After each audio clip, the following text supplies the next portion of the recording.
Soy María Esperanza Casulla. Soy Andrés Malamud y esto es Ágora, un podcast de conversación política de El Diario AR. ¿Cómo estás, Andrés? Bien, Mec. ¿Cómo andás vos? Bien, acá muy bien, muerta de calor en este momento particular, en un verano muy caluroso y con una semana muy movida realmente. Sí, una semana caliente, salvo para Alberto que está en Rusia compensando. Sí, bueno, también se le calentó un poquito, ¿no?, el viaje a Rusia, con estas polémicas declaraciones que no se sabe si fueron hechas a propósito o no a propósito. De cualquier manera, creo que inclusive puede llegar a ser mejor que estemos discutiendo colectivamente una cuestión geopolítica, mejor para el gobierno, quiero decir, que si el país está discutiendo lo que fue el otro gran hecho político de la semana, que fue la renuncia de Máximo Kirchner a la presidencia del bloque de diputados del Frente de Todos en el Congreso. Sí, fue una semana llena de cortinas de humo, porque una noticia tapaba la otra. En el medio quedó lo de la droga, los 20 muertos hasta ahora en la provincia de Buenos Aires, y vaya a saber si cuando este diálogo salga al aire no va a haber habido ya un par más de noticias que tapen las que estamos diciendo, que ya habrán quedado precámbricas. Correcto. Sin que nos metamos en otros elementos como la polémica vía Twitter entre Aníbal Fernández y Sergio Berni u otras cosas. Concentrémonos ahora, si te parece, como veníamos charlando, en la posible crisis adentro del Frente de Todos. Empiezo con Chacho, que es una de las comparaciones que más se ha hecho y que me parece válida por lo fundamental, que es renuncie el jefe o uno de los jefes, pero deja al resto del equipo. Esto genera siempre ruido. Esto no es una ruptura clara, como no fue una ruptura clara de la alianza cuando renuncia Chacho en octubre del 2000. Eso terminó muy mal. Me cuesta ver cómo esto podría terminar bien. Simplemente por esto, porque una cosa es cortar e irte y otra cosa es cortar y quedarte. ¿Cuál es el mensaje que la gente que está dentro del gobierno y responde a Máximo Kirchner va a pasar a partir de ahora? Y esa gente está en los bloques legislativos y está en el Ejecutivo. Y además, lo que parece que tiene una influencia grande, porque yo me imagino que el discurso de Alberto Fernández en Rusia está relacionado con las compensaciones domésticas. No lo dijo tanto para agradar a Putin, aunque él es un agradador serial que no se entera de que hay internet y medios de comunicación que están llevando su voz a lugares donde molesta lo que está diciendo, por ejemplo, Washington. Y no pienso en la Casa Blanca nada más, pienso en la embajada argentina en Washington. Lo que quiero decir es que el ruido que causa la ruptura, o mejor dicho, la semi-ruptura, la ruptura parcial, la ruptura falsa de Máximo, porque es ruptura para quedarse, lo que hace es generar conductas dentro de lo que no se fueron, dentro de lo que no renunciaron. Alberto está haciendo esto porque tiene el problema interno, si no a lo mejor no habría tenido que hacerlo. El ruido se transmite. Sí, no, el ruido se transmite y además se transmite no solamente hacia arriba, es decir, hacia la presidencia, hacia el Poder Ejecutivo, hacia los otros ministros, sino que también se transmite hacia abajo. Hay que recordar que el Frente de Todos gobierna provincias que manejan en donde tiene legislaturas, gobierna ciudades en donde hay consejos deliberantes y donde además las alianzas no son tan claras o son cruzadas en algunos casos, ¿no? Como por ejemplo en el caso de la provincia de Neuquén, en donde algunos sectores más cercanos a la cámpora en realidad son cercanos a el sector que hoy es de Darío Martínez, que es un funcionario cercano a la administración de Alberto Fernández. Entonces, esto va generando ruidos, me parece, a distintos niveles. Dicho esto, a mí me da la sensación de que el movimiento que hizo Máximo Kirchner no fue claro. No sé, o sea, fue claro absolutamente en el sentido de claramente es que está en contra del acuerdo con el fondo, pero la manera en la que se hizo y todo esto que vos mencionabas de decir, bueno, me voy de la presidencia pero no me voy del frente, mi gente no se va, creo que no fue leído de la misma manera en todos los sectores. Y creo que el impacto al gobierno, justamente por esto, el impacto no fue tan grande como podría haber sido. Axel Kicillof se fue de viaje con Alberto Fernández, los ministros Guado de Pedro, otros ministros de la Cámpora o funcionarios de importancia dijeron que seguían en el gobierno. No quedó claro hasta qué punto era me parece a mí, una movida en general de un sector. Obviamente que además no quedó claro qué piensa Cristina Fernández de Kirchner, si era algo individual de Máximo Kirchner. Creo que quedó un poco ambiguo el sentido final de la situación. Así es. Por eso me parece que la comparación con Chacho ayuda.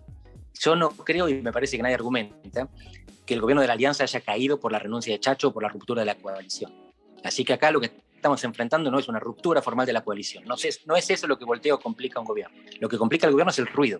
A partir de ese momento no quedó claro cuál era la consistencia interna del gobierno, que dejaba a Flamarique como ministro y a Graciela como apoyante, y a buena parte del Frepaso en los órganos de conducción.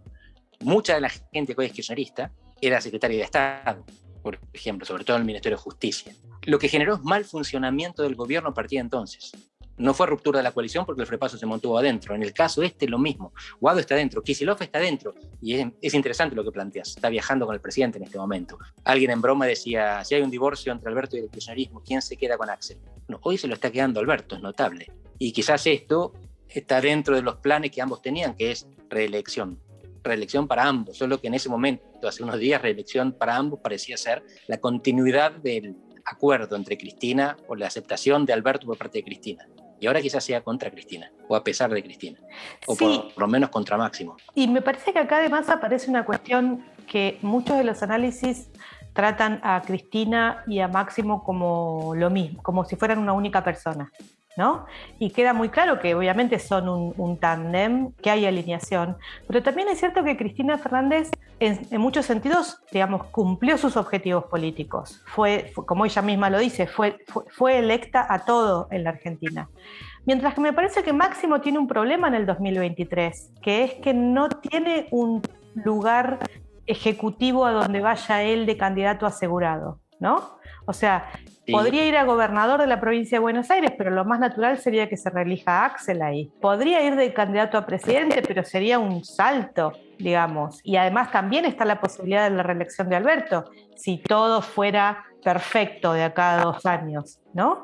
Y además tiene otro competidor al lado que es Sergio Massa. Entonces, me parece que también aparece la cuestión, tal vez, digo, yo no tengo la menor idea, pero se me hace que hay una especie de cuestión de que no queda claro cuál es el próximo paso en esa escalera electoral. Me parece fascinante lo que estás planteando, porque coloca la acción de Máximo como derivada de la ambición individual y no de la estrategia colectiva. Y entonces me trae a otro ejemplo que estuvo circulando por redes en estos días, que es el de Pablo Gerchunov, donde él mencionaba cómo fue su experiencia de haber renunciado en los últimos meses a Alfonsín, cuando Angelos prácticamente le pegó, como él dijo, el tiro entre las cejas a Zurrubil, y el equipo de Zurrubil se fue con él. Y Pablo Gerchunov dice, cuando estás en equipo, la renuncia es un acto de soberbia, la renuncia es egoísmo. Y vos lo estás describiendo de esa manera, no usaste la palabra, pero lo mediste en términos de ambición personal, no de la estrategia de la organización, qué pasa con la cámpora, con el kirchnerismo, con el peronismo y con la Argentina, sino cuáles son los cargos a los que puedo competir en las próximas elecciones. Y me parece acertado. En este caso, Pablo Gerchunov está describiendo lo que pasó, lo está explicando, y es psicología. También hay que decir, yo no sé, no tengo la menor idea cuál es la situación ahora. Cuando sucedió la renuncia de Chacho Álvarez, en realidad muchos de los funcionarios del Frepaso que estaban en otros ministerios no estaban muy contentos, porque no habían, no por el acto en sí, digamos, era gente que en ese momento ya en su mayoría estaban muy desconformes con el gobierno del radical, digamos, Fernando de la Rúa, pero digamos, no se les había avisado, no se había armado una estrategia colectiva, ¿no? Fue como un acto muy individual. Ahora uno pensaría que la Cámpora tiene una mucho mayor solidez organizativa. El Frepaso siempre fue una especie de, no fue un partido nunca muy orgánico, era una especie de conjunto de notables, más bien diría yo. Pero bueno, uno tampoco sabe hasta qué punto o yo personalmente no sé qué pasa dentro de esas organizaciones. Organización, esa es la clave. ¿Qué es lo que pasa cuando vos estás en una orga y tomás una decisión individual?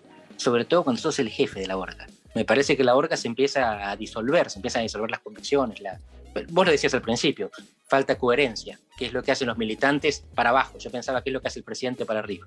La cuestión es que esta gente está gobernando. Agencias del Estado con mucho presupuesto, legislaturas, intendencias, Consejo Deliberante y unidades básicas. Y todo lo que les llega ahora es ruido. No me parece que haya un mensaje claro. El mensaje se puede reconstituir, pero el otro día alguien decía, creo que Alejandro Katterberg, la única apuesta que torna inteligible lo que hizo Máximo Kirchner es que piensa que se va a ir todo al diablo, que esto va a salir mal. Porque si piensa que esto va a salir bien, no se va de esta manera. Si tiene razón Máximo, no sé si gana tampoco. Sí, no, es que esa es la otra gran pregunta, ¿no? Que también fue una cuestión que se discutió mucho en el Frepaso en ese momento. ¿Cómo capitalizás vos si tenés que estar en el llano? ¿no?